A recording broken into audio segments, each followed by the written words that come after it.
welcome back to another Outdoor Philosophy, where we are continuing our discussion of the book Working with Emotional Intelligence by Daniel Goleman. Take a look at the links in the description below for this book and the original Emotional Intelligence. So today we are on to Chapter 8, which is called The Arts of Influence. So of course this is how influential are you? And this is an interesting topic for a YouTube channel where oftentimes we'd be called as being in the influence marketing. So in respect of that, of course, this isn't about how to become a YouTuber. This is about how to go into a workplace and influence people. For better or for worse, we all have influence over others. And it's very important as we examine our life and how we interact with other people. Are we influential, or do people look at us and think we're crazy? Like, you know, look at Alex Jones, you're like, man, that dude's a Fruit Loop. And I think Alex Jones is a Fruit Loop. I appreciate his right to be a Fruit Loop, but you know, is he influential? Well, the answer actually is yes, he is. So it's true that different people are influential in different ways to other different people, and that's an important thing to keep in mind. But we are looking at several competencies here. We have 5 of those. Influence, what is it? Wielding the effective tactics of persuasion, the ability to actually communicate and influence somebody. Communication, this is critical. If you can't communicate clearly, then what are you talking about? Because you just don't have much issue. And then conflict management. There's always going to be conflicts arise, and the question is, can we navigate that and succeed in conflict management? Is that something we are able to do? And then catalyst, change catalyst. So initiating, promoting, and managing change. So we jump into this looking at influence. What does it take? Well, a person who is competent with influence, they are skilled at winning people over. So, you know, an influence marketer can utilize their influence to buy and sell products. And that is certainly a way to win people over. Fine-tune presentations to appeal to the listener. All right, and then so basically they know who their target audience is and how to fine-tune that so that they can actually appeal to their target audience. So if I'm talking about, you know, name XYZ target, it doesn't matter if you may not get it. It may not be targeted to you, as long as I know who my audience is and what I'm saying to that audience. That's the important part. And then use complex strategies like indirect influence to build consensus and support. So in other words, how can we navigate back and forth in basically gathering feedback and directing people to the methodologies where we're moving, and then orchestrate dramatic events effectively to make a point. This, to me, sounds more like a manipulation than anything. Causing an emotional feeling to drive somebody, I think that is inappropriate. So I would say if you're utilizing those deep emotional tasks to push or sell a product or an idea, you're probably off base. That's kind of my thoughts on influence. And then, of course, you know, when we get that and we are actually manipulating, that's a serious problem. So next is communication. A person with communication, so the influence part of communication is listening openly and sending convincing messages. And this is important because when you're communicating, if it's all about you and all about passing on your message, then we have a problem that you're not actually listening to what somebody says. So I talked, was it last week, I think, about that salesman from GoDaddy. He's simply not listening to what we need. Okay, and he's going to lose a sale over it. In fact, he already has lost a sale over it. He just doesn't know it yet because I'm too busy right now to send him an email.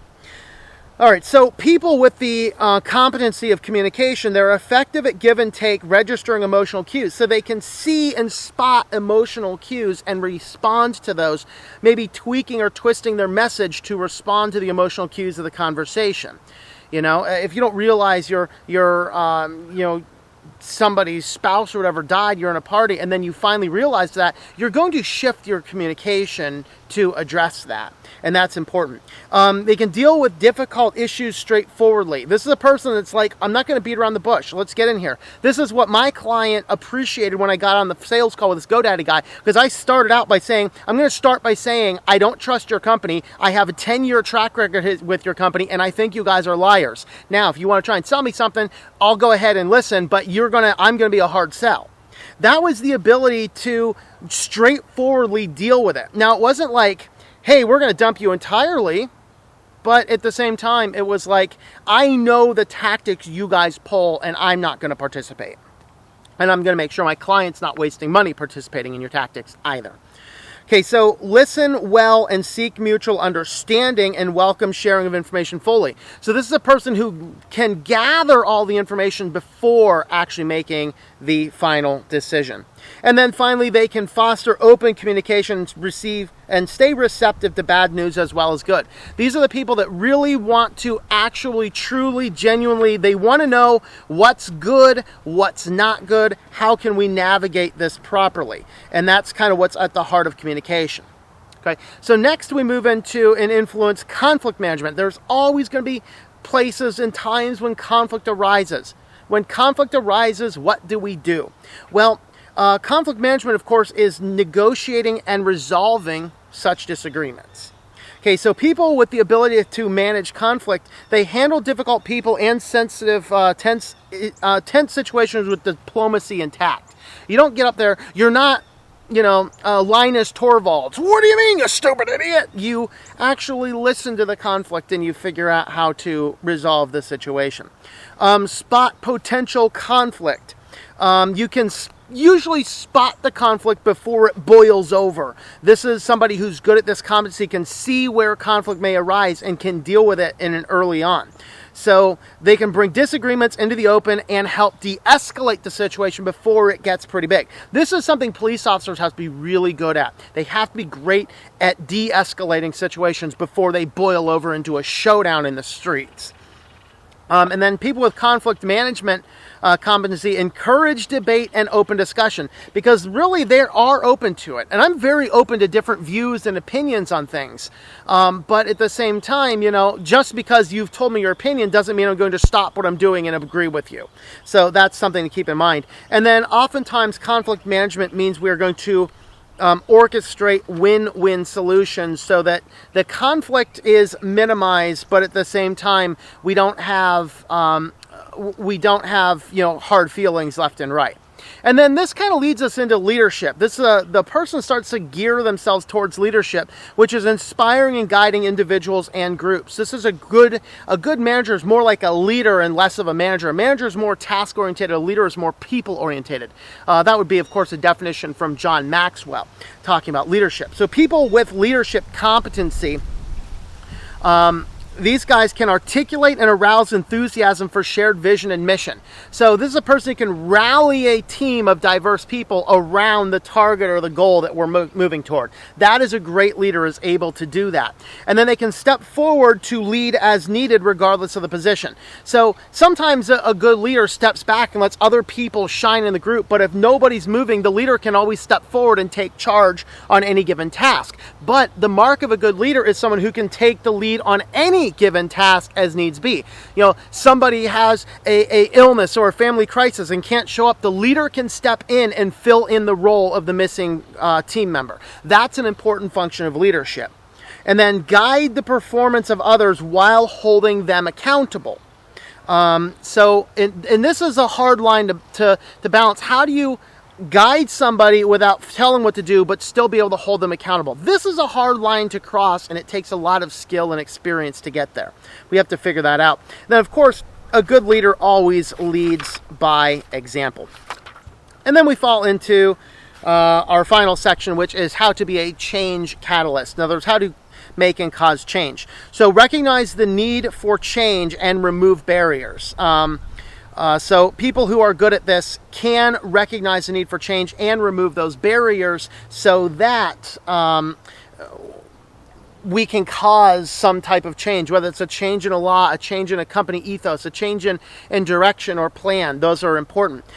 Challenge the status quo to acknowledge the need for change.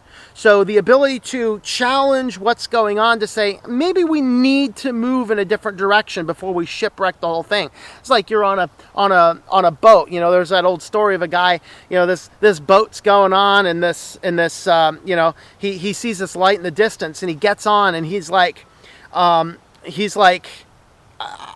see you on the port bow, turn 10 degrees, 10 degrees to the west. This is an order. And the guy comes back. He says, hey, I see you on the radar. I want you to turn 10 degrees to the east. And the guy comes back and he says, I am a lieutenant. I'm first class. I am in charge of the situation. I am ordering you move 10 degrees to the east. And the other guy gets back up. He says, I'm a seaman, third class. Move 10 degrees to the west. This livid captain gets online and he is like, dude, I am a battleship. Guy gets back on the other side. I'm a lighthouse. It's your call. All right. So change catalyst can spot the need for change and divert. Okay. They can champion the change and enlist others in pursuit. Guys, we got to get on this and steer this thing because we're going to full speed into a lighthouse. That it's not what we want to do. A change catalyst can cause people to move in the different directions. Then, of course, they model the change expected of others. And so these are all competencies of how to be a good influencer on a team, in a project, in a work environment, in school projects. These are important lessons to learn. Other than that one point that seemed a little bit too emotionally manipulative to me, I thought for the most part this was a pretty good chapter as far as all that. So thanks for coming along on this outdoor philosophy. Don't forget you can pick up this book from Amazon. There's a link in the description down below, and have a look at the other links in the description as well. And as always, I hope that you learned something and come on back for another edition of Outdoor Philosophy.